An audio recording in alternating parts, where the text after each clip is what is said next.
Πρώτη μέρα στην πανέμορφη Σύρο και με το που φτάσαμε αφήσαμε τις βαλίτσες μας και ξεκινήσαμε για την παραλία.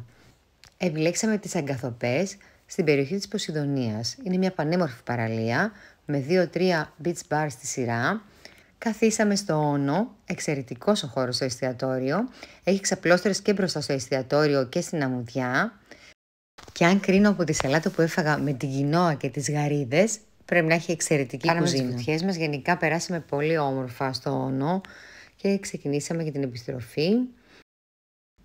Εδώ βλέπουμε το ναυπηγείο της Ερμούπολης, το πρώτο ναυπηγείο που δημιουργήθηκε στην Ελλάδα το 1861.